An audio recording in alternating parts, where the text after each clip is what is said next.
à Monsieur Loïc Prud'homme pour le groupe La France Insoumise.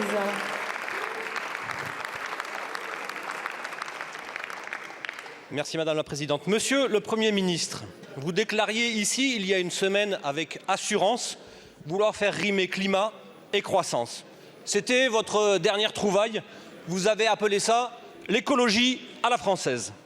Aujourd'hui, c'est votre ami le pétrolier Vermillon qui va inaugurer ce nouveau concept. C'est avec votre bénédiction qu'il s'apprête à faire de nouveaux forages autour du bassin d'Arcachon. Ce projet est la définition parfaite du mot incohérence. Madame Borne déclarait en juillet 2022 vouloir faire de la France la première grande nation industrielle à s'émanciper des énergies fossiles. Les experts du GIEC disent que tout nouveau projet d'extraction est incompatible avec un réchauffement de la planète à moins de 1,5 degré. Mais vous regardez passif la possible ouverture de 8 nouveaux puits de pétrole au cœur de la forêt de la Thèse de Buch en Gironde. Ironie cruelle, cette forêt usagère pense encore les plaies des incendies dévastateurs de l'été 2022.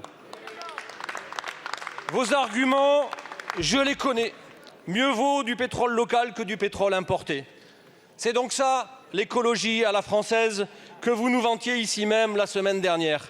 Polluons, oui, mais polluons français. Détruisons la biodiversité, mais détruisons français. Vous aurez ainsi la fierté cocardière d'avoir dépassé les dernières limites planétaires avec un désastre bleu, blanc, rouge. Alors, je vous le demande solennellement, Monsieur le Premier ministre, pour répondre de vos engagements passés, pour répondre à l'urgence climatique, pour répondre aux citoyens et citoyennes qui seront mobilisés contre ce projet dimanche prochain à Bordeaux. Allez-vous faire prévaloir la protection de l'environnement et la lutte contre le changement climatique avant les intérêts financiers? Allez-vous, sans tergiverser, exiger l'interdiction de ces nouveaux forages en pleine forêt? Je vous remercie. La parole est à Monsieur Christophe Béchu, ministre de la Transition écologique et de la cohésion des territoires. Madame la Présidente, Mesdames et Messieurs les députés, Monsieur le député Prud'homme, c'est dans ce pays, dans cet hémicycle, que le 30 décembre 2017, l'Assemblée nationale, avec une majorité fidèle au président de la République, a décidé pour la première fois d'interdire les nouveaux forages pétroliers et de dire qu'en 2040 en France, il n'y aurait plus de forage d'hydrocarbures. À aucun moment, la gauche dont vous vous réclamez n'avait utilisé les mandats qu'elle avait eus pour prendre ce type de décision. La loi, elle fixe un cadre, celui de 2040, et elle indique qu'entre les deux, il y a une enquête publique qui s'est déroulée au mois de septembre et une décision qui est désormais attendue de la part du préfet Guyot à l'issue du CODERST. Mais parlons d'incohérence et de cohérence.